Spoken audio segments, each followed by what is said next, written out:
আমার প্রশ্ন হলো, দেশটাকে আপনার বাবা, এদেশে কি আমরা ভাড়া দিয়ে থাকি? আমাদের ট্যাক্সের টাকায় তোমার চাকরি হয়েছে, আমাদের ট্যাক্সের টাকায় তুমি বেতন পাও, তুমি সরকারের চাকর।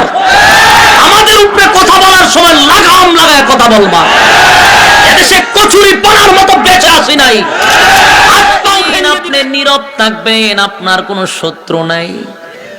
বুবার কোনো শত্রু আছে? কেন নাই? বুবা কথা কইতে পারে না, তাই বুবার কোনো শত্রু নাই। যে কথা বলতে পারে তারই শত্রু আছে। যেমন টিয়া পাখি, ময়না পাখি, এটারে ফিঞ্জিরায় বইরা বন্দি করে রাখছে। এখন এর আর টিয়ার মধ্যে আরো আছে না, এরা একদিন কয়, হেরে তুই এটার ভিতরে বন্দি কা? ভাই কইয়া লাভ নাই, এটার ভিতরে বন্দি, আমার একটা দোষ আছে। বলো, দোষ কি? দেখো আমি কথা কইতে পারি, এর লিগে বন্দি। তোরা তো কথা বলতে পারস না, এই জন্য তোরা স্বাধীন, আর আমি কথা বলতে পারি, এই জন্য আমার এটার ভিতরে বন্ধ করে দিচ্ছে। মোট কথা, যারা কথা বলবে তারা চার দেওয়ালের ভিতরে থাকবে। চুপ থাকলে কোনো সমস্যা নাই। যেমন এই কিছুদিন, 1-2 দিনের ভিতরে সোশ্যাল মিডিয়াতে একটা বক্তব্য, একজন প্রশাসনের লোক, এসপি, তার মানে একটা জেলার দায়িত্ব। আমি জানি না সরকার এই সমস্ত ফাউল লোকদেরকে কেন দায়িত্ব দেয়। ফাউল এই জন্যই বলবো, এই লোকটা প্রকাশ্যে জনগণকে হুমকি দিয়েছে, আমাদেরকে বলছে আমরা চুপ থাকতে। বলছে চুপ থাকলে বাংলাদেশে থাকতে পারবেন, কথা বলবেন তো পাকিস্তান পাঠায় দিব। আবার বলতেছে বেশি কথা বললে হাত পাও ভেঙে ফেলবো। আমি বলেছি, কোন সংবিধানে আছে যে জনগণকে প্রকাশ্যে হুমকি দেওয়ার এত বড় সাহস আপনাকে কে দিচ্ছে? পোশাক লাগাইছেন এই জন্য? এই সাউন্ড কমেছেন কেন? তো সাউন্ড এরকম করেন কেন? সাউন্ডটা ঠিক করেন, আগের মতো করেন।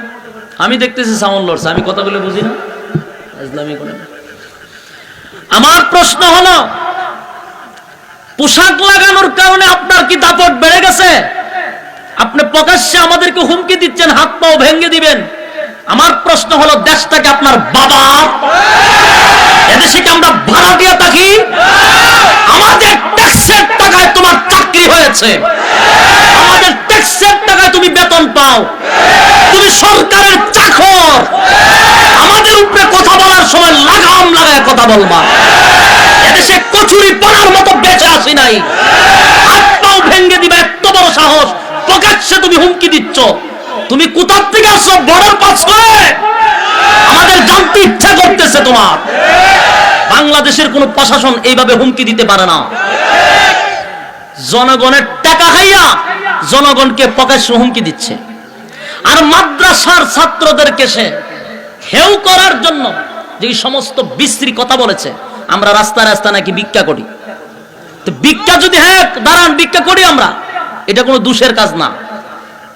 তোদের মতো তো রাস্তাঘাটের টাকা আটকায় টাকা লই না আমরা, সুদ টেবিলের তলে উপরে দেখাই না আমরা। মাদ্রাসাগুলি ভিক্ষা করেও যদি হয়, মানুষকে সরাসরি বুঝাই, আমরা কলিজা দিয়া বুঝাই মাদ্রাসায় টাকা আনি। যেহেতু মাদ্রাসায় সরকার আমাদেরকে টাকা দেয় না, মাদ্রাসাগুলি চলতে হবে কেমনে? জনগণের টাকা দিয়ে চলতে হবে।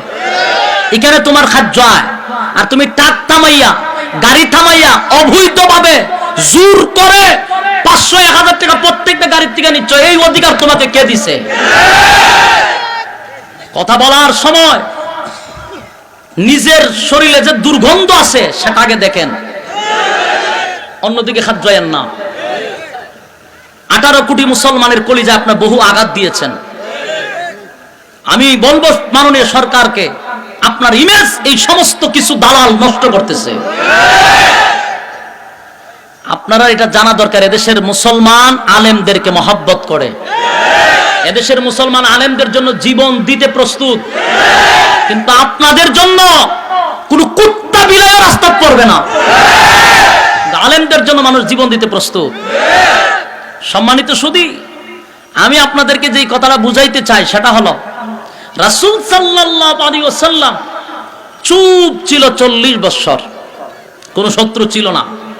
যেদিন থেকে রাসূল কোরআনের কথা বলা শুরু করলো সেদিন থেকে রাসূল হয়ে গেল মক্কা নগরীর মধ্যে পাগল, এবং রাসূলের বিরুদ্ধে শুরু হয়ে গেল আন্দোলন।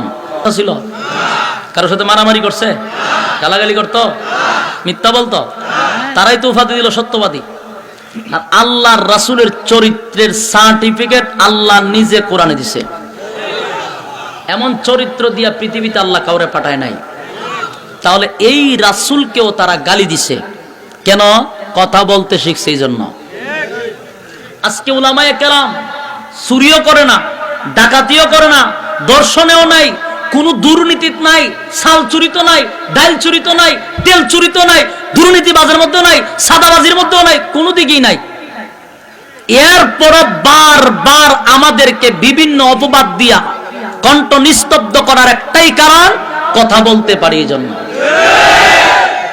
রাসূল হক কথা বলে মার খাইছে, উলামায়ে কেরামদেরকে অপবাদ দেওয়া হচ্ছে হক কথা বলার কারণে। তবে শুনেন, দেয়ালে ফিট লাগলে কিন্তু সহ্য হবে না। আল্লাহ আমাদের সবাইকে বোঝার তৌফিক দেবে, আমিন।